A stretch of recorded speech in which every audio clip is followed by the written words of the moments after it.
성경에 나오는 사람들, 인물 중에 남다른 특징을 갖는 사람들이 다소 있지요. 그 중에 아브라함 이렇게 말하면 믿음의 조상이다 이런 말을 하고, 모세 그러면 하나님과 대면한 사람 그렇게 말하죠. 그리고 다윗 그러면 하나님의 마음에 합한 사람, 그리고 우리가 새벽에 요즘 보고 있는 에레미야 그러면 눈물의 선지자 그러죠. 그리고 신약의 사도 요한은 사랑의 사도다라는 이름으로 표현을 하기도 합니다. 그런데 오늘 본문에 나오는 에녹 역시도 굉장히 아름다운 수식어를 가지고 있습니다. 그를 성경은 뭐라고 말하는 거니? 하나님과 동행한 사람이다 라고 표현을 합니다. 오늘 본문 21절과 22절을 다 같이 한번 읽겠습니다. 에녹은 65세에 무두셀라를 낳았고, 무두셀라를 낳은 후 300년을 하나님과 동행하며 자녀를 낳았다라고 말씀해요. 얼마나 더 많은 자녀를 낳았는지 우리가 정확히는 알 수 없지만 자녀를 많이 낳았습니다. 그렇다면 이 에녹이 300년 동안 하나님 앞에 동행할 수 있었던 것은 무엇 때문이었을까? 그거예요. 하나님과 동행이라는 것은 하나님과 뜻을 같이 해서 하나님을 기쁘게 했다라는 뜻이 될 수 있겠죠. 만약에 뜻이 다르고 생각이 달랐다면 절대로 같이 동행할 수가 없었겠죠. 그런데 뜻과 마음이 하나님과 같기 때문에 300년을 동행했다고 성경은 기록했다는 겁니다. 그런데 언제부터였냐면 에녹이 무두셀라를 낳은 후 하나님과 같은 뜻을 품고 하나님이 기뻐하시는 삶을 살았다라고 말씀합니다. 그런데 참 유감스럽게도 에녹이 살던 시대에는요, 참으로 사회적으로 악하고 모든 부분에서 부패한 사회였습니다. 그런데 에녹이 죄악된 세상, 다시 말하면 죄악이 넘치고 간영한 세상에서 멀리 떨어져 산 것이 아니라 세상 속에서 하나님과 동행하는 삶을 살았다라는 말씀입니다. 여러분, 선한 사람들끼리만 살면 선한 일이 많겠지만 선한 사람과 악한 사람이 함께 살 때에 악한 사람이 지배하는, 그래서 선한 사람이 억울한 일을 당하는 세상이 된다면 불공평하잖아요. 그러나 사실은 선한 사람보다도 악한 사람이 더 많은 세상, 어쩌면 이 세상은 모두가 다 악한 사람의 세상이라 해도 과언이 아니죠. 근데 참 중요한 게 있습니다. 여러분, 꿀벌을 일이 열심히 잘하는 꿀벌 20%래요. 나머지 80%는 꿀벌도 놀고 먹는답니다. 그래서 열심히 일하는 20%를 갖다가 벌통을 하나 다시 만들어 줬더니, 여왕부를 갖다가 만들어 줬더니 나중에 조사를 해보니까 그 중에 20%만 일하고 역시 또 80%는 놀더래요. 예. 그러니까 세상은 절대로 공평하지 않다라는 얘기예요. 절대로 선할 수도 없고 절대로 우리의 인간의 생각에 기회를 줄 수 있는 이런 세상은 아니더라는 얘기죠. 그런 가운데 에녹이 하나님과 동행하는 삶을 살았다. 이것은 참 에녹으로서 특별한 삶을 살았다고 하지 않을 수가 없어요. 그렇게 악한 시대에, 그렇게 죄가 간영한 세상임에도 불구하고 아들 무두셀라를 낳은 이후로부터, 하나님을 만난 이후로부터 그런 악조건에서도 하나님과 동행하는 삶을 살았다. 다시 말하면 세상 속에서 하나님과 동행하는 삶을 살았다는 거죠. 그런데 우리가 이런 상황 가운데 처해 있을 때 일어나는 현상들이 보통 사람에게 두 가지로 일어납니다. 하나는 어떤 사람은요, 가난이 닥치게 되어지면요, 공부하는 공부를요, 돈이 없다고 가난하다고 포기해버리죠. 그런데 어떤 사람은 가난이 닥치면 닥칠수록 더욱더 어떻게든지 공부를 하려고 하는 사람들이 있어요. 지난번에 서브프라이즈 모기지가 됐고 IMF 될 때에 한국 유학생들이 미국으로 공부하러 왔다가 다 철수했죠. 왜? 아버지 사업이 망했다, 뭐 아버지가 레이업을 당했다 등등 해가지고 돈을 댈 사람이 없다고 나왔다. 그때에 학생들이 저한테 그런 질문을 했어요. 그런 상담을 했어요. 목사님, 저 이제 한국 가야 되겠는데요. 돈이 안 와요. 그러면 거기다 대고 제가 뭐라고 그랬어요? 가라고 그래야죠. 그런데 목사님 어떻게 하죠? 지금 이렇게 됐는데 어렵대요. 그런데 공부는 하고 싶거든요. 그러면요, 저 기도는 달라질 수 있거든요. 또 어떻게 한다면 공부할 수 있는 길을 찾을 수 있거든요. 환경에 넘어져서 안 된다고 포기하고 간다는데 누가 붙들겠어요? 그러나 환경을 이기고 내가 하겠다는 사람에게는요, 누구도 도울 수 있는 길이 열릴 수도 있다는 사실이에요. 어려운 일을 당할 때에 더욱더 기도에 힘써야 되는데 어려운 일을 당한다고 해서 기도를 멈춰버린다는 거예요. 고통의 때에 하나님을 의지해야 되는데 고통이라고 해서 하나님을 의지하는 믿음을 저버린다는 거예요. 그러면서 하나님 믿어봐야 소용없다고 믿음의 길을 떠나서 잘못된 길로 추락하고 만들라는 거예요. 그런데 에녹은 무두셀라를 낳은 후부터 사회 환경이 어떻든 간에 세상의 사람들이 어떻든 간에 하나님과 동행하는 삶을 살았다고 말씀하고 있어요. 그러나 성경은 그 전까지의 이 에녹의 삶이요, 어땠는지에 대해서는 말해주지 않습니다. 다만 에녹이 무두셀라를 낳은 후로부터 65세부터 하나님과 동행하는 삶을 살았다고 말씀을 해요. 그렇다면 에녹이 65세 이전까지는 하나님과 동행하는 삶을 살지 않을 수도 있었다라는 추론을 해볼 수가 있겠죠. 그런데 에녹이 무두셀라를 낳은 다음부터 변화된 삶을 하나님과 동행의 삶으로 살았다는 거예요. 그렇다면 에녹은 왜 무두셀라를 낳은 후로부터 하나님과 동행하는 삶을 살았는가 궁금하잖아요. 바로 그게 오늘 말씀의 이야기입니다. 첫째는요, 자기 자신의 오는 두려움이라는 삶 자체를 이길 수 있는 힘이 하나님께 있다는 사실을 에녹은 알았더라는 거예요. 그걸 어디에서도 볼 수 없는데요, 신약성경 유다서 단 한 장에 나와 있는데 1장 14절과 15절에 보면 이렇게 말합니다. 먼저 14절에 뭐라고 보니, 아담의 7대 손 에녹이 이 세상 사람들에 대하여 예언하여 이르기를, 보라, 주께서 수만 명이나 되는 거룩한 천사들을 거느리고 오셨으니 이들이 모든 사람을 심판하는데, 15절에서 모든 불경건한 자들이 저지른 온갖 불경건한 행실과 불경건한 죄인들이 주님을 거스려서 말한 모든 거친 말들을 다 들추어내어 그들을 단죄하려 하신다라는 말씀이 나와요. 여기서 에녹은 하나님께서 불경건한 자를 심판하시고 그 심판이 이 땅에 임한다라는 사실을 예언함을 볼 때에 에녹은 이 사실을 알고 있었다는 거예요. 그런데 또 한 가지 에녹이 이 사실을 더 분명하게 알 수 있었던 것이 뭐냐면, 에녹이 자기 아들의 이름 무두셀라라는 이름을 지은 것이 결코 우연이 아니라는 거예요. 아마도 첫 아들을 낳으면서 하나님의 종말의 계시를 받았던 것 같아요. 그래서 에녹의 아들 무두셀라라는 아들의 이름의 뜻이 뭐냐면 최후의 방어병, 최후의 방어병, 병사, 그리고 창을 던지는 자라는 뜻을 무두셀라라는 이름이 갖고 있습니다.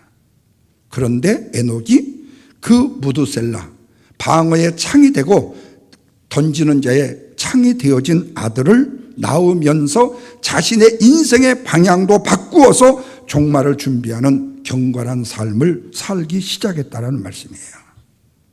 바로 이것이 하나님을 기쁘시게 했고 하나님을 영광스럽게 했어요. 그래서 하나님이 기뻐하시는 뜻을 따라 그는 죽음이 없이 곧장 천국으로 가게 됐다라고 성경은 말씀하고 있습니다. 다시 말하면 에녹은 하나님을 만난 후에, 무두셀라라는 아들을 낳은 후에 에녹은 두려움을 이기는 삶을 비로소 살게 되었다는 말씀이에요. 이것을 보면 24절에서는 이렇게 말합니다. 다 같이 읽습니다. 에녹이 하나님과 동행하더니 하나님이 그를 데려가심으로 세상에 있지 아니하였더라. 그가 365세를 향수하였더라. 에녹은 무두셀라를 낳은 후에 인생의 끝에 하나님의 심판이 있다는 사실을 알게 되었다는 사실을, 바로 그로 인하여 승리하는 인생이 어떤 인생이라는 사실을 뭐 했다는 거예요? 체킹했다는 사실이에요. 보통 사람은 두려움의 때 무서움이 우리에게 오게 되면요, 기도하는 두 손도 멈추고 뒤로 돌아서거나 아니면 세상으로 도망치는 것이 일반적인 상황인데도 이 에녹은 그렇지 않았다는 거예요.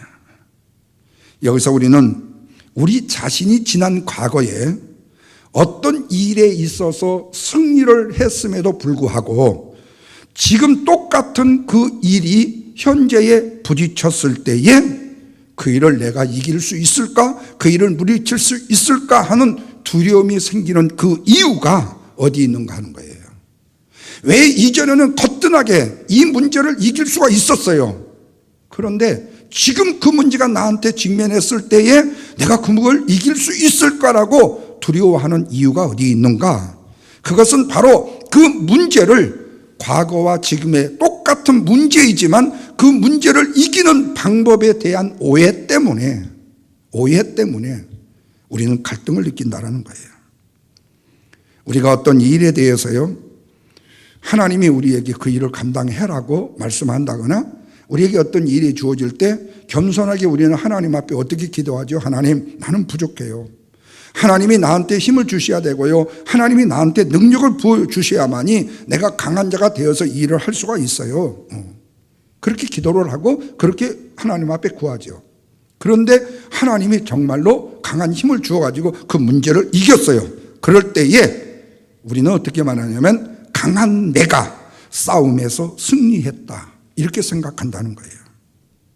자, 그런데도 불구하고 내 안에는 자꾸 의구심이 생기는 거예요. 지금 그렇다면 이전에 강한 것처럼 지금도 내가 강할 것인가?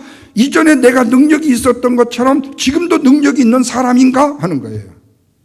이전에 내가 소경을 고친 적이 있었는데 그때는 하나님이 주시는 강한 능력으로 이길 수 있어서 나는 강한 사람으로 생각했는데 몇 년 만에 또 소경을 만났어요. 그래서 그 소경에게 내가 나사렛 예수로 나오라고 기도를 해야 되는데 지금은 갈등이 생기는 거예요. 왜? 그때의 그 능력이 나한테 있을까라는 거예요.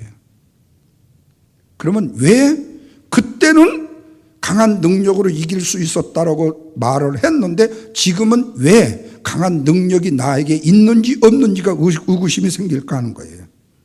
그것은 내가 강한 사람이 아니라 나에게 능력과 은혜를 주시는 하나님이 강한 분이었는데 우리는 착각을 한 거죠. 하나님 앞에 연약하니까 나한테 힘 주세요, 나를 강하게 주세요라고 해서 내가 기도했더니 나았어요. 그러면은 우리는 어떻게 돼요? 하나님이 나에게 주시는 강한 힘 때문에, 내가 강했기 때문에 내가 할 수 있다라는 거예요. 그래서 나는 강한 사람이라고, 그 능력을 가진 사람이라고 계속 울고 먹었어요. 그런데 정작 그런 사람은 똑같이 만났을 때 나는 강한 사람인가 하는 거예요. 왜? 그것은 자꾸 내 자신이 강한 사람이라고 내 자신에게 첩주 집중을 시키다 보니까 내 안에 확신이 흐트러지게 된다는 거예요. 왜? 나는 내가 나를 믿을 수 없는 존재이기 때문에. 다시 말하면 그때는 하나님을 강권적으로 붙들고 하나님을 의지하는 믿음 속에서, 확신 속에서 그 능력을 부여받았었는데 그 능력을 부여받아 나는 강한 사람이라고 생각하고 지금까지 삶을 살았는데 한편에 뒤돌아보니까 그때 강한 믿음이 나에게 없는 것 같거든요. 그러니까 그러면 지금도 저 소경을 내가 기도하면 눈을 뜰 수 있을까? 왜? 내 자신의 힘에다가 내가 집중을 했으니까요. 항상 하나님의 은혜에, 하나님의 동행에, 하나님의 축복에 내가 집중을 했었어야 되는데 바로 내가 할 수 있었다는 거예요. 내 강한 힘이 할 수 있었다는 거예요. 근본적으로는 하나님이 힘이었는데 내 힘이었다는 거예요. 이것이 바로 목회를 오래오래 하는 목사의 유스트고 신앙생활을 오래오래 하는 성도들의 유스트된 모습이라는 거예요. 관행적인 모습, 관습적인 모습이에요. 그러면서 우리는 겸손히 하는 얘기가 나는 부족해요, 나는 연약해요, 주님이 하셔요. 그럼에도 불구하고 내가 강하지, 내가 했지 라는 거예요. 어떻게 내가 승리했는가에 대한 문제는 어제도 오늘도 지금도 내일도 오직 하나님이 나에게 동행해 주심으로, 하나님이 주시는 은혜의 힘 때문에 내가 승리할 수 있었고 내가 이길 수 있었다라는 확신. 그러니까 문제는 뭐냐면 지금도 하나님이 나와 동행하고 계신가에 대한 체킹이란 말이에요. 체킹. 지금도 하나님이 나에게 힘을 주고 계신가에 대한 체크를 해야 된다. 그 체크는 뭐예요? 하나님이 내가 아무렇지도 않은데 하나님이 이전에 주셨던 힘을 나한테 평생 동안 주시는 것도 아니고 어느 순간에 나한테 주신다 할지라도 그 힘을 내가 가지고 있는가 하는 거예요. 내가 나를 집중했는데 그 힘이 나에게 있겠어요? 없지요. 그렇다면 하나님이 나와 함께 매일마다 동행하고 있느냐를 확인했을 때에 내가 체킹을 해봤을 때 내가 능력이 있다라면 이전이냐 지금이냐 다를 바가 없는데 체킹을 안 하고 일이 생길 때 체크를 해보니까 의구심이 드는 거예요. 그래서 중요한 것이 하나님과 동행이라는 것은 날마다 시마다 때마다 하나님과 함께 하심에 대한 체킹을 해봐야 된다는 거예요. 통장에 돈이 얼마 있는가 별로 많지도 않으면서 맨날 그냥 온라인으로 얼마 남았지? 아이고 벌써 25불 나갔네. 아이고 그러면 벌써 얼마 떨어진 거야. 뭐 얼마 남지도 않은 거 돈 가지고 계속 들여다보고 혹시라도 내 돈 또 누가 해킹해갖고 빼가지 않았나 하고 그런 체크는 열심히 하는데 하나님이 나와 함께 하시면 나에게 주시는 힘의 능력이 있는가는 매일매일 체크하지 않는다는 거예요. 이전에 받은 은혜 있으니까 지금도 하나님이 나에게 주신 은혜 가지고 울고 먹으며 살겠다는 거죠. 주님이 나와 동행만 하신다면 승리는 당연한 것인데 그런데 에녹은 그러한 두렵고 어두운 환경 속에서도 히스기야 왕이 내 세대에는 심판이 없어 하나님이 나를 죽을 병에서 낫게 해주셨고 하나님이 나의 모든 걸 다 보여주셨거든. 그러니까 괜찮아. 내 시대에는 안전할 것이다 라고 평안히 자고 눕고 인간적인 생각으로 안일하게 생각했던 것이 아니라 이 에녹은 끝까지 하나님이 나와 함께 하심을 체크했다는 사실이에요. 그래서 에녹은 무두셀라를 자기 자신의 인생의 터닝포인트로 삼은 거예요. 그래서 하나님이 부르시는 날까지 하나님의 뜻대로 살기를 선택했다는 말씀입니다. 그 결과 에녹은 엄청난 하나님의 은혜와 사랑과 축복을 받게 되었던 것이죠. 죽지 않고 천국에 올라간 대표적 첫 번째 케이스가 된 거죠. 사랑하는 여러분, 우리의 인생의 삶에도요 이런 태도가 날마다 시마다 때마다 필요합니다. 우리 앞에 두려운 일, 힘든 일, 버거운 일들이 수없이 찾아왔을 때 그것에 대해서 불평하고 원망하는 것은 누구나 할 수 있는 일이에요. 그럼에도 불구하고 하나님의 은혜에 감사하고 하나님이 그 고통과 두려움과 힘든 속에서도 나를 지키신다라는 사실, 그래서 이 내 인생의 어렵고 힘든 두려움의 이 위기가 내가 그 위기를 딛고 그거를 넘어갈 수 있는 터닝 포인트로 삼고 하나님과 동행의 삶을 체크한다면 우리의 인생은 염려가 없다라는 거예요. 문제는 그거예요. 우리의 인생의 터닝 포인트는 저절로 누가 나한테 가져다 주는 것이 아니라는 거예요. 내가 어느 시 어느 때에 그 터닝 포인트를 잡느냐는 거예요. 캐치하느냐는 거예요. 어떤 사람은 인생의 절대절명의 상황 가운데 인생의 터닝 포인트를 잡을 수 있지만 어떤 사람은 감기몽살 하나 앓은 것까지라도 그것까지라도 내 인생의 터닝 포인트를 삼을 수 있다는 거예요. 그렇다면 여러분, 지금처럼 위대한 코로나19라는 위대한 시기의 상황 앞에 이것이 우리의 인생의 터닝 포인트를 잡지 못한다면요, 우리에게 더 이상의 무슨 인생에 기대를 걸겠는가 하는 거예요. 그래서 여러분, 우리 자녀들이 학교 제대로 못 가고 학원도 제대로 못 가고 그러니까 야, 쟤네들도 못 가고 너도 못 가는 거니까 피차 다 놀아. 그러니까 제 실력 약해지고 너도 실력 약해지니까 그냥 그대로 놀아라. 이런 부모 되지 말라는 거예요. 이럴 때일수록 내실을 더 다지라는 거예요. 어쩌면요 이런 때에 홈스쿨이 학교 다니는 것보다 훨씬 나았다는 그런 것도 있을 수도 있다는 거죠.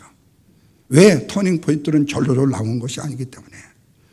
내가 어렵고 힘들 때 그것을 큰 부담으로 갖거나 그리고 그 문제에 내가 억눌려 내 자신에게 집중하다 보면요, 우리는 하나님과 동행하는 삶에 대한 결단보다도 내 자신의 인생이 세상으로 나아가기가 쉽다는 거예요. 그래서 옳은 길에 대한 내 인생의 터닝 포인트가 돼야지. 하나님께로 체킹하면서 돌아와야지. 잘못된 길로, 무너져 내리는 길로, 그리고 내 영적인 능력과 권세를 포기하는 길로 터닝 포인트에서는 안 된다는 거예요. 에녹에게 누려졌던 인생의 터닝포인트, 저와 여러분의 것이 되시기를 주님의 이름으로 축원합니다. 두 번째로는요, 하나님과의 대화, 바로 기도의 필요성을 이 에녹은 알았다는 거예요. 하나님과 지속적인 동행을 위해서 반드시 필요한 것이 뭐냐면 하나님과의 지속적인 대화요, 기도가 필요했다는 거예요. 하나님과의 대화의 시간이 없다면 온전히 하나님과 동행할 수 없다는 사실을 에녹은 깨달은 거예요. 왜? 기도 시간, 하나님과의 대화 시간은 하나님 앞에 집중하는 시간이 되기 때문에. 그래서 이 시간만큼은 다른 상황, 다른 생각들을 모두 다 내려놓고 하나님과 함께 손을 잡고 내 인생의 길을 급히 갔던 천천히 갔던 슬로우 갔던 함께 걸어가기 시작했다는 거예요. 그런데 우리는 어느 시대보다도 지금요, 굉장히 분주하고 바쁜 시대를 살고 있잖아요. 직장인들은 직장인대로 바쁘고, 사업한 사람은 사업장에 바쁘고, 주부는 주부대로 설거지하고 집안일하고 빨래하고 뭔 일이 바빠요. 그래서 절대로 부인들한테 뭐 했어? 그러면은 그건 죽어요, 남자. 예. 그렇게 물어보면 안 돼. 왜? 될 게 너무 많거든요. 예. 네가 못하는 일을 내가 한 일이 너무 많거든. 그러니까 남편이 함부로 당신 뭐 했어? 이 말을 절대 하면 안 돼. 예. 그냥 그대로 인정해 줘야 돼. 왜? 주부도 그만큼 바빠요. 예. 요즘에는 눈 떠가지고 철만 들어서요, 눈만 마주칠 정도 되면 2살, 3살 되면요, 스마트폰 들고요, 이거 해요, 이거요. 예. 이거에, 예. 이거에 한번 집중하기 시작하면요, 잠도 안 자요. 우리 손녀가 하도 안 일어나가지고 아침에 깨우니까 피곤하다고 그러더래. 그래서 왜 피곤하냐고 하니까 그냥 몸이 피곤하다고. 그래서 아픈 줄 알고 깜짝 놀랐더니 나중에 너 어젯밤에 뭐 했어? 그러니까 안 했다고 그래요. 너 내가 이거 저 노트북 보면 이거 보면 알 수 있는데 너 진짜로 거짓말해? 안 했다고 그러더래. 그래서 보니까 어젯밤에 3시까지 이거 봤더래. 예. 그래서 아침에 피곤하다고 그러더래. 예. 근데 여러분 참 말리기 힘든 문제예요. 예. 어린아이도 바빠요. 모두가 바빠요. 수많은 일정들이 홍수 속에 살다 보면요, 하나님께 기도할 시간이 없어요. 특별히 젊은 엄마 아빠들이요, 애들과 놀아줄 시간도 없는데 어떻게 주님과 함께 동행할 기도의 시간이 필요하겠냐고 말하지만 그렇다면 할 수 없죠. 예. 그래서 하는 얘기가 그래도 그나마 예배라도 드리고 있잖아요. 일주일에 그래도 영상 예배 하루라도 드리고 있고, 일주일에 교회 한 번이라도 나가서 기도하는 게 어디냐고 하는 사람이 있다면 더 이상 할 말은 없어요. 노 코멘트예요. 그러나 여러분, 찰스 허먼이라는 분이 쓴 책 중에요, 늘 급한 일로 쫓기는 삶이라는 책 내용에 보면 이런 내용이 나옵니다. 하루의 시간이 24시간이 아니라 30시간이 된다 할지라도 우리의 인생의 삶에서 끝내지 못하는 일은 계속 쌓인다라는 말이 있어요. 다시 말하면 폭군처럼 밀려오는 급한 일에 내 인생을 맞추어 살다 보면 우리는 영적으로도 죽을 수밖에 없는 삶이 될 수밖에 없더라는 거예요. 이 말은 정말로 맞는 말입니다. 내 인생이 급한 일에 쫓겨다니다 보면 우리는 반드시 영적으로 죽게끔 되어져 있어요. 그러면 이것을 극복하기 위한 일을 찰스 헐만은 뭐라고 말하냐면, 급한 일보다도, 이머전시 얘기하는 게 아니에요. 내가 먼저 빨리 해야 될 일보다도 소중한 일을 먼저 하는 것이 바로 필요하다는 거예요. 급한 일보다도 소중한, 중요한 일을 먼저 하는 것이 필요하다는 거예요. 아무리 열심히 산다 할지라도 긴급한 일들은 계속 몰려온다는 거예요. 왜? 내가 그 일을 급하게 생각하고 그 일이 중요하다고 생각하기 때문이에요. 근데 아무리 태산이 올라와도 저거 아무것도 아니야. 그래서 떠날라 가더라도 그냥 생각하면 아무것도 아닌 거예요. 그런데 눈꽃만한 일이 하나 내게 다가와도 저것이 태산처럼 보이기 시작하면 그 일은 급하고 큰 일이 돼버려요. 다시 말하면 우리의 인생의 삶에 있어서 우리에게 몰려오는 급한 일이든 느린 일이든 간에 우리 인간 나 혼자가 스스로 해결할 수 있는 능력은 없다라는 거예요. 그러므로 먼저 중요한 일을 하자는 거예요. 그리하면 급한 일이 다스려질 수 있다는 얘기입니다. 중요한 일을 먼저 하다 보면 급한 일을 다스릴 수 있게 된다는 거예요. 왜? 중요한 일을 하다 보면 내가 먼저 해야 된다고 생각하는 급한 일이 별거 아닌 것이 되어버려요. 그것은 누구의 마음먹기에 달려있기 때문에요? 내 마음에 달려있기 때문에 그래요. 내가 급하다 안 급하다가 내가 결정하는 것이지 다른 사람이 내게 급하다 안 급하다를 결정해 주지 않아요. 그렇다면 소중하고 중요한 일이 뭐냐? 두말할 나위가 없어요. 하나님과 동행하는 일이라는 거예요. 신앙인이란 말이에요. 하나님의 사람이란 말이에요. 하나님과 동행하는 일이라는 거예요. 매일 힘들고 어렵습니다. 그러나 새벽을 깨워서 하나님을 만나야 되고요. 하나님의 음성을 들어야 되고요. 하나님이 주시는 말씀을 통하여 즐거워하고 기뻐하고 감사해야 되는 거예요. 바로 이것을 먼저 하게 되어지게 되면 우리에는 급한 일의 홍수 속에서 내가 떠밀려 쓰나미로 그냥 끌려가는 것이 아니라 내가 그 일들을 다스리고 정복할 수 있는 능력을 내가 배양하게 되어진다는 사실이에요. 그런데 급한 일에 내가 쏠려다니다 보면요, 내 인생은 항상 바빠요. 급한 일에 쏠려가다 보면요.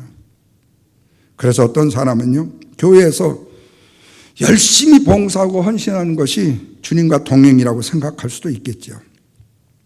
물론 주님의 영광을 위해서 열심히 봉사하는 것 너무나도 아름답고 귀한 일인 것 틀림없습니다.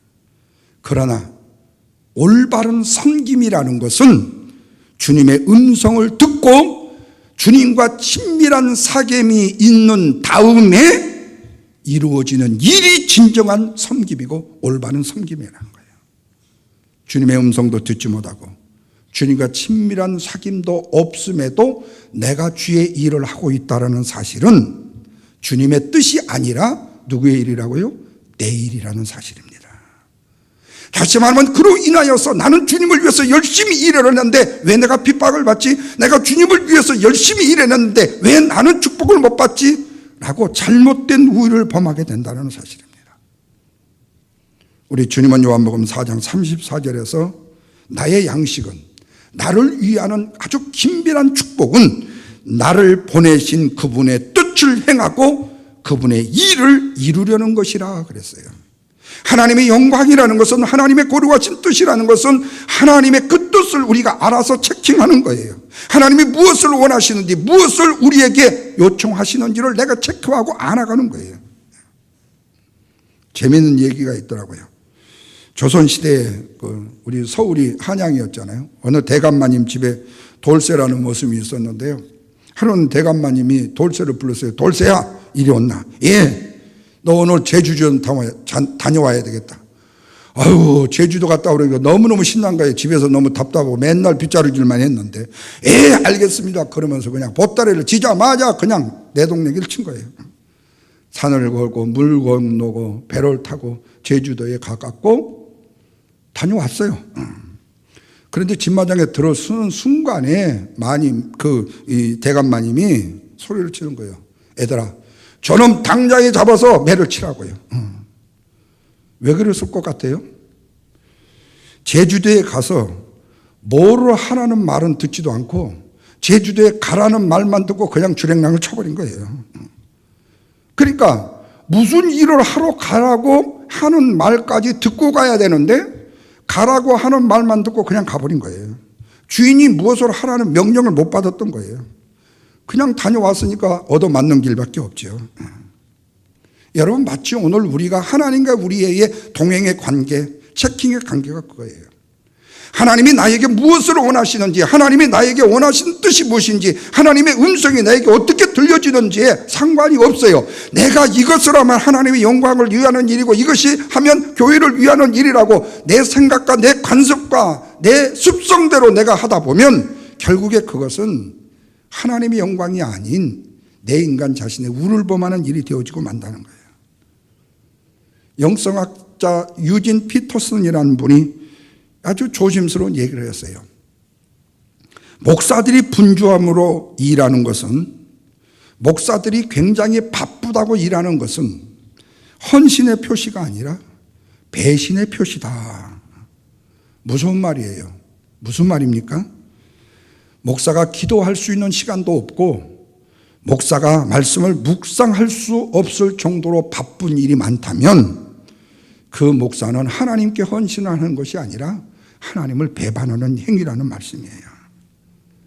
그래요. 하나님과 만나는 시간이 없이 교회를 위해서 봉사하는 사람들, 기도가 없이 하나님의 교회를 섬긴다라는 일은 하나님을 향한 헌신이 아니라 하나님을 향하여 배신을 행하는 행위가 된다는 말씀이에요.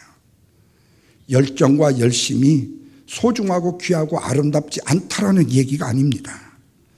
먼저 우선이 돼야 되는 것은 하나님을 알고 그분의 뜻이 무엇인지를 알고 섬기고 헌신하고 봉사하고 주의 영광을 위해서 일하는 것이죠.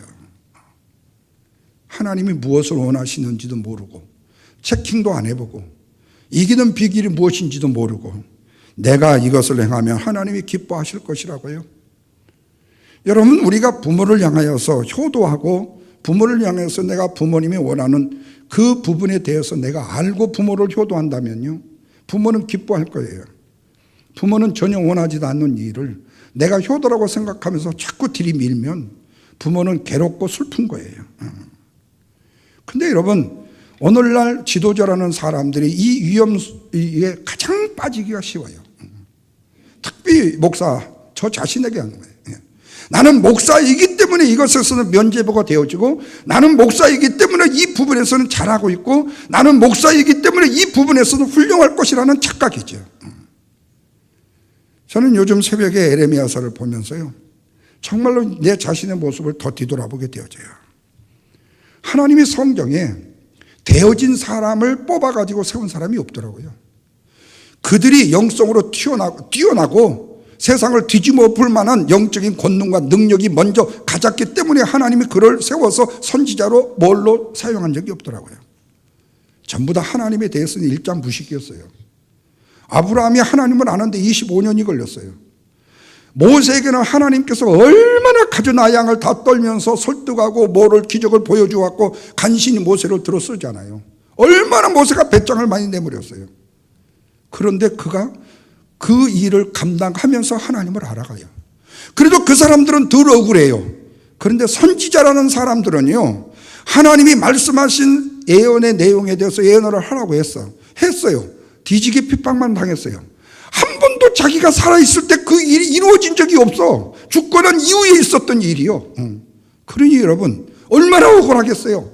차라리 지금 내가 기도하고 내가 하는 일이 내 눈앞에 당장에, 아니 몇 년 후에라도 내가 살아있을 동안이라도 최소한 내 눈앞에 보여줘서 하나님 감사합니다, 응답해 주셔서 하나님 함께 해주셔서 감사합니다라는 뭔가 좀 익사이팅이 있어야 되는데 그게 없어요. 그런데도 그들은 쓰임을 받았어요. 그리고 또 그렇게 쓰임을 받다가 하나님이 백성들에 대해서 막 심판에 대해서 얘기를 하니까 에레미야가 덩달아가지고 하나님이 저렇게 마음을 백성들에게 쏟고 계시는구나. 맞아, 하나님 심정이 내 심정이에요. 마치 자기가 하나님이 된 것처럼 하나님, 그러니까 저들을 용서하지 말아세요. 저들 다 과부가 되게 하시고 아들은 싹 죽게 만드시고요, 나라 다 뺏기게 하시고 저들이 노예가 되게 해주세요. 거기다가 또 덧붙여가지고 진짜 아버지의 마음을 모르고요, 그것이 또 나중에 하나님의 징계 요소가 되어져요. 그만큼 인간은 무지한 거예요. 다시 말하면 그 누구도 하나님 앞에서는 훈련과 하나님의 트레이닝을 받아야 될 사람이지 되어져 있는 사람이 없다는 거예요. 하나님을 알고 하나님을 배워가는 도중에 있다는 거예요. 그러니까 그분의 뜻에 순종한다는 것이 그리 호락호락한 일은 아니라는 거죠. 신앙의 3대, 4대, 5대라고요? 그것이 뭔데요? 그게 뭐가 있는 건데요? 신앙의 관습과 형식밖에 배운 것이 없다면, 신앙의 질적으로 하나님에 대해서 아는 것이 없다면, 그 훈련을 조상으로 받지 못했다면 2대, 3대, 4대가 아무런 소용이 없다는 거죠.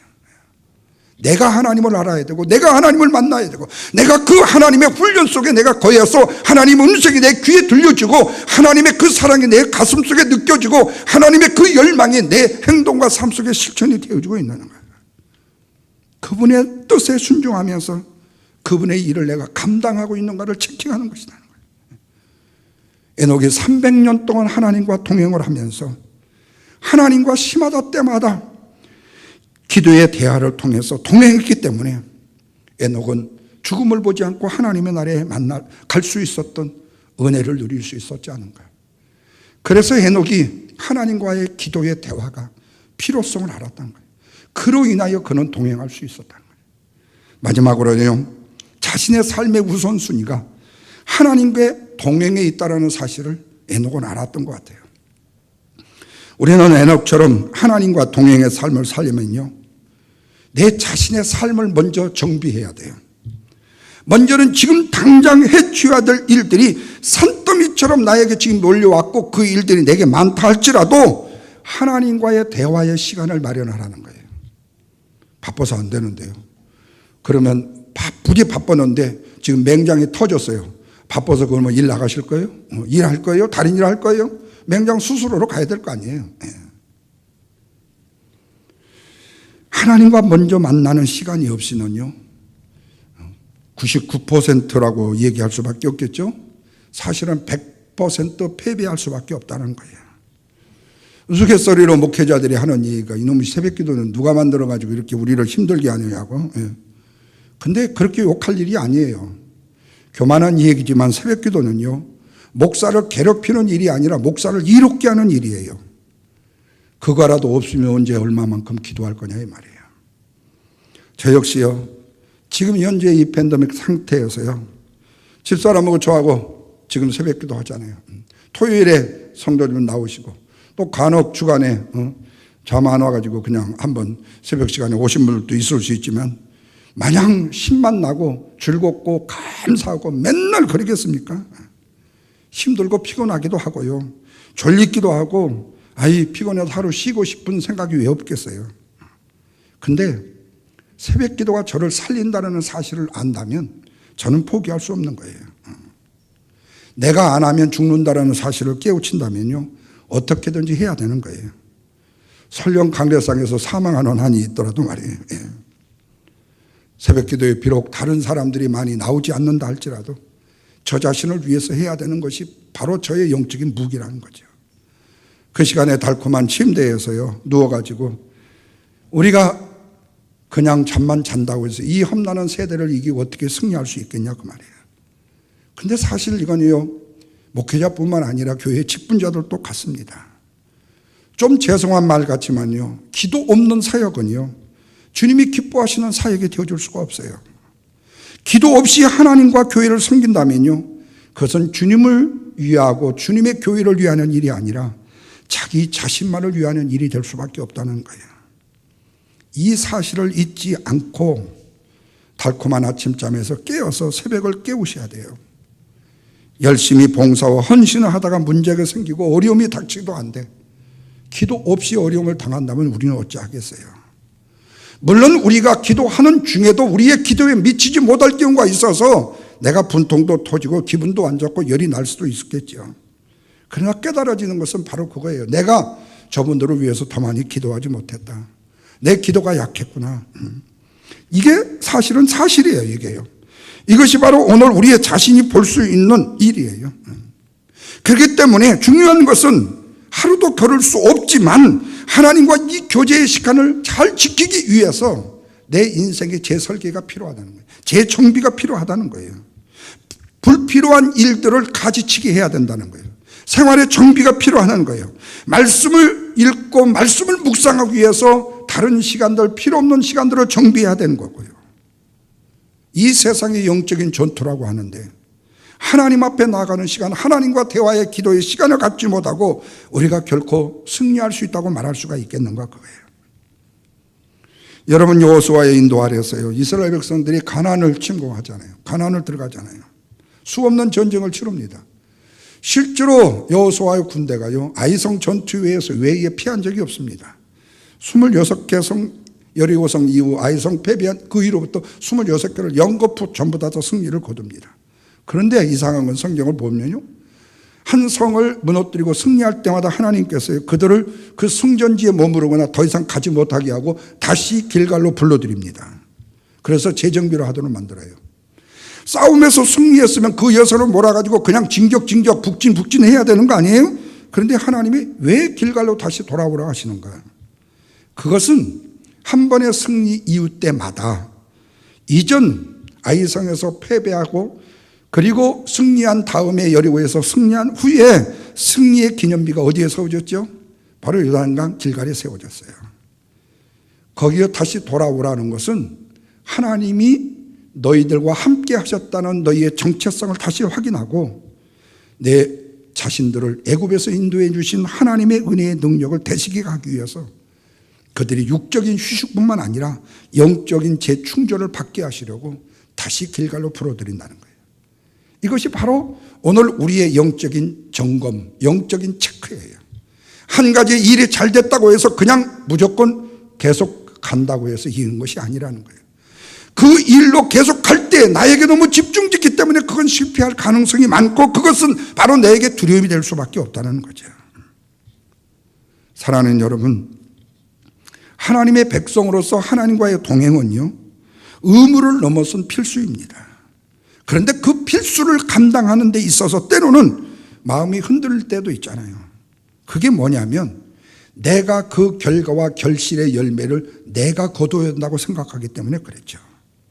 그러나 주님이 나와 함께 하심을 내가 체크만 하면서 주님께 초점을 맞추고 나아가게 되면 무서움도 두려움도 승리만 있지 다른 것은 있을 수 없다는 거예요. 그 사실을 우리는 성경을 통해서 너무 잘 알게 되죠. 여러분, 마태복음의 시작이 1장 1절에는 하나님이 말씀으로 상주하셨다는 말씀이 나오지만 진짜의 계보의 시작이 끝난 다음에 23절에서 마태복음 1장 23절에서 뭐라고 말하는 거냐? 보라, 처녀가 잉태하여 아들을 낳을 것이요 그 이름을 임마누엘이라 하셨으니 이를 번역한즉 하나님이 우리와 함께 계시다 함이라.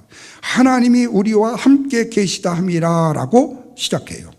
근데 마태복음 마지막 28장 10절에 뭐라고 말하니 내가 너희에게 분부한 모든 것을 지키게 하라. 볼지어다 내가 세상 끝날까지 너희와 항상 함께 있으리라. 너희와 함께 계시리라는 말씀과 시작해서 내가 너희와 항상 함께 있으리라고 마무리를 해주신다는 거예요. 이 말이 뭐죠? 하나님과 함께 날마다 동행의 체킹을 하라는 거예요. 그리하면 항상 이긴다는 거예요. 그러면 승리한다는 거예요. 어디를 가든지 두려움을 물리칠 수 있고 어디를 가든지 평안과 그리고 결과를 아름답게 거둘 수 있다는 겁니다. 그래서 마지막으로 우리가 드릴 기도가 이겁니다. 하나님, 항상 주와 동행하는 종이 되게 하옵소서. 항상 주와 동행하는 살아가는 영혼들이 되게 하옵소서. 하나님과의 동행의 체크가 우리의 인생의 승리를 만들어가는 원동력이고 능력이고 힘이라는 사실 기억하시고 날마다 내가 주님과 동행하고 있는지를 말씀과 기도로 체크하는 저와 여러분이 되셔서 승리하는 인생 만들어 가시기를 주님의 이름으로 축원합니다. 기도하겠습니다.